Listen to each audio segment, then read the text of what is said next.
So YouTube, it's me again, back with another video. It's been a little bit. I've had a couple of you reach out and say keep the videos coming.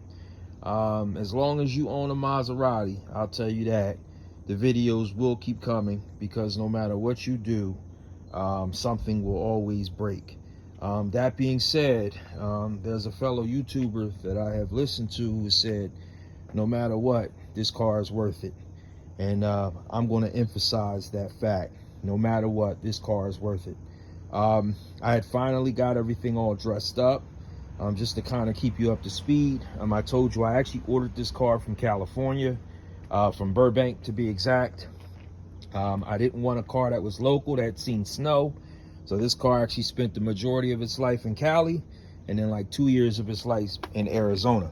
So when I bought it, I did know there were going to be a few things that I had to work on. No problem. I got the car for a really good deal. I think it was valued by my credit union at close to $20,000. Because of the issues, I got into it for like $8,500. So, and it cost me $1,200 to ship. So again, I'm not negative in my equity. In fact, my equity is only improving because I still got decent mileage. I got 25 or actually 40 service records. It was always serviced at Ferrari Maserati of Cali.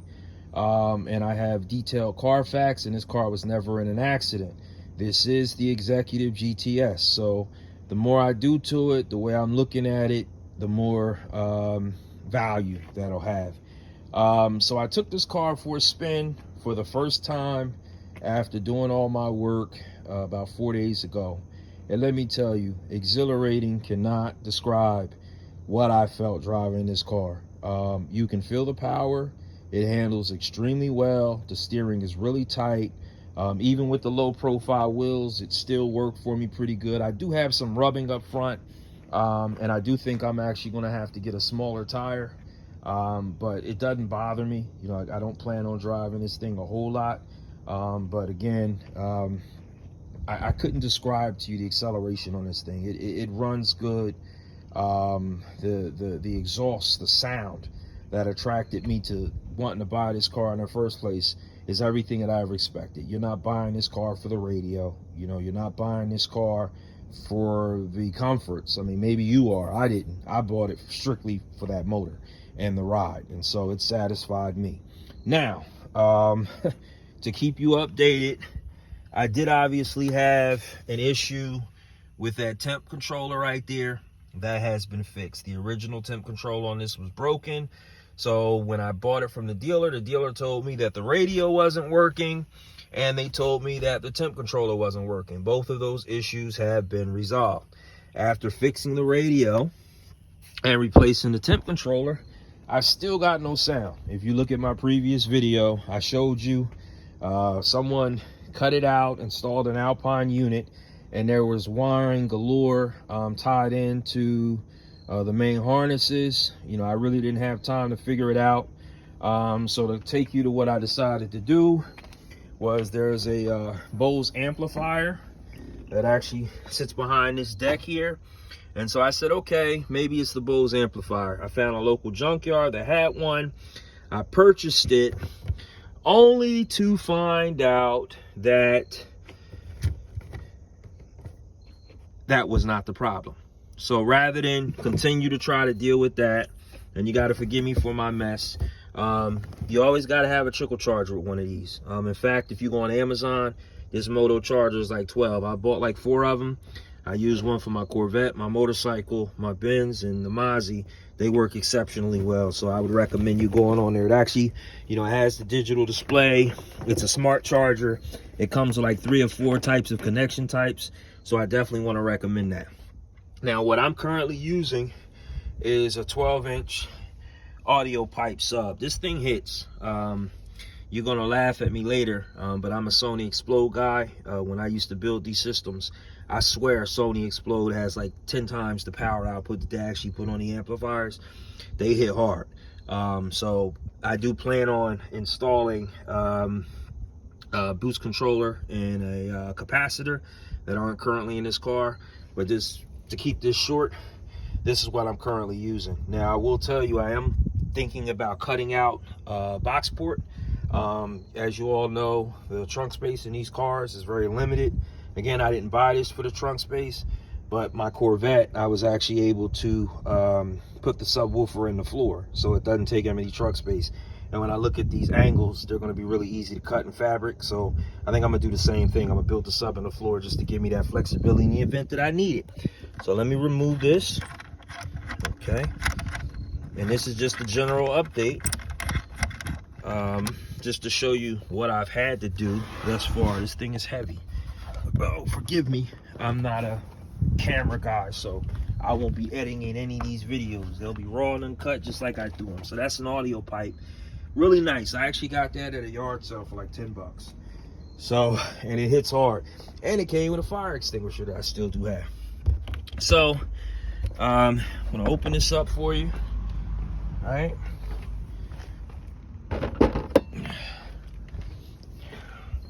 So I removed the spare tire. You know, when you put big wheels on, you don't need a spare tire. So that's my power distribution block. I'm actually getting ready to upgrade that. This is the 222 that's bridge that actually pumps the sub, and this is the 444 Sony Explode. Again, you might laugh at me. I die by Sony. They do really well. So I am going to add a capacitor this weekend, and I'm actually going to add a bigger distribution block, and I'm going to go with some thicker gauge wire. But you can see these are all the wires that I actually tapped into for the Bose amplifier. If you look at my original video, just in case I sold it and somebody wanted to repair the Bose system, I wanted to keep everything intact. So these wires can just be capped off and you can plug the Bose system back up. I did not do that.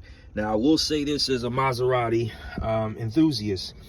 The speakers that are factory to this car are able to do a lot more. I found that out when I hooked these Sony Explode amps up. The Bose amplifier restricts the performance of these speakers, okay? I put mine on level 5 and you can't hear. And that's to be honest with you. So the speakers can perform.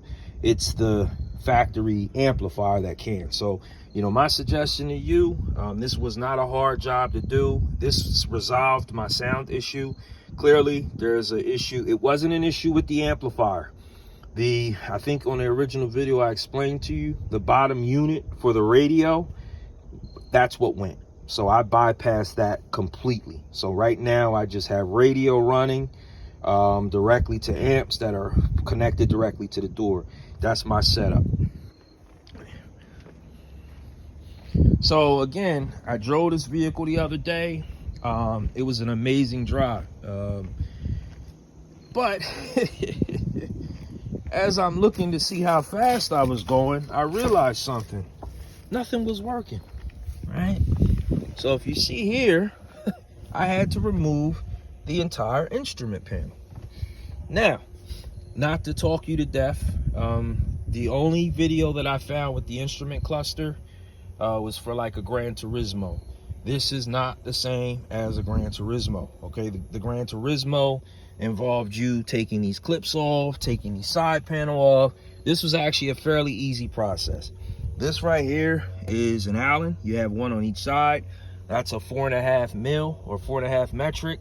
At the top, I want to make sure I give you the top one. I believe was a 2. Let me see. Let me make sure. I don't want to give you no false information. Yeah, so the top one was a 2 metric. So you have, if you look up here, you have one here and one here. That has to come out. That has to come out. Now, in order for you to take the top casing off, which clips in, you just have to toggle it and lower it to its lowest setting. So that actually essentially, if you see the clips there, they actually just clip in. So, but you want to make sure you lower it. So once you do that, I used a screwdriver. I was very careful, pried it up to get it to go. And then the only thing that you have, if you see this leather cover here, that has 2 screws that come out, and they are regular Phillips head, and they go right here. Okay, So this was actually a fairly easy process. Now, the only thing I don't know is if I connect this thing, if it's going to, I just couldn't find enough information online with this car. I'm hoping that the unit itself that I told you was bad, the infotainment, is not what speaks to this speedometer. I actually was going to like kind of run this wire, trace it to see exactly where it goes, because if that's my problem, I'm in for a treat, because these things, one, are not very, they're not cheap, used, but then two, they're VIN protected. So it's not like I can just go to a junkyard, grab one. It's going to have to be programmed. So I'm hoping that's not the case. If it's not the case, I should just plug it up and it should work. But reading a couple forums, a few people did mention that the cluster could be VIN protected. So I'm hoping somebody did not know what they were talking about and was just talking out of turn. So far, everything that I've replaced has not been VIN protected, and this will be the first time I've ever seen an instrument cluster that was VIN locked. So I'm hoping that's not the case. But just to show you, this is my old cluster. Okay. And you know, I asked the dealer 1,800 miles away, is there a check engine light on this car?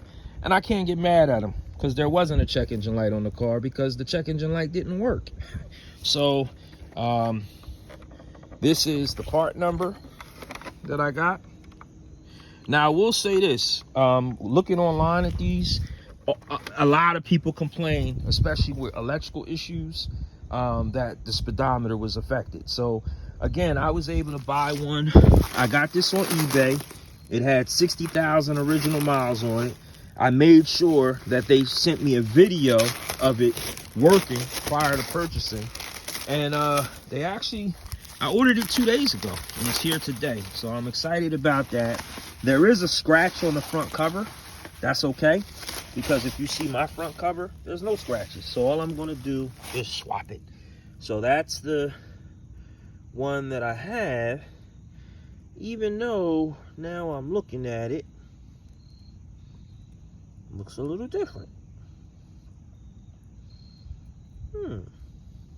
Okay.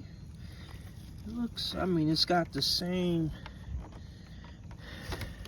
All right.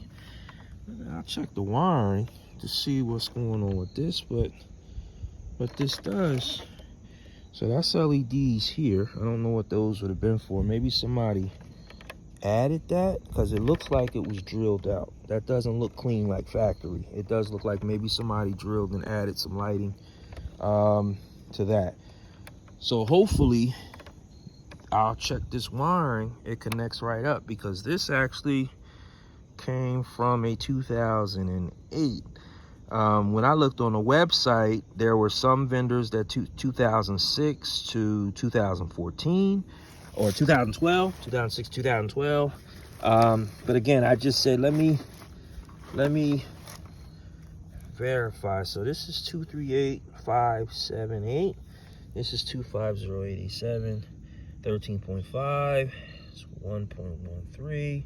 Mine is a 2.23, 410 2007. This one is 47 2008. Hopefully it's not that big of a difference. KDM, non-KDM, 0.2, 0.288. So the only thing I could do is plug it in and see if it runs, right? And that's what I plan on doing. But even just looking, there might be a difference, because when you look inside here, and you look inside here, it's not the same. So maybe this is late 2008, 2009. But again, this video, for all intents and purposes, wasn't to was just to tell you how to remove it, right? This is not your problem, the fact that I might have ordered the wrong part. So I hope that this video has helped someone and given some clarity on this vehicle. Again, if you're thinking about buying one of these, do it. I knew about all the electrical issues prior. I could care less about these electrical problems. All I need this thing to do is run, and the motor, as long as you take care of it, is proven. And the tranny in this particular one, if you take care of it, is proven. So I could care less about everything else. There's bypasses for everything. So until we talk again, later.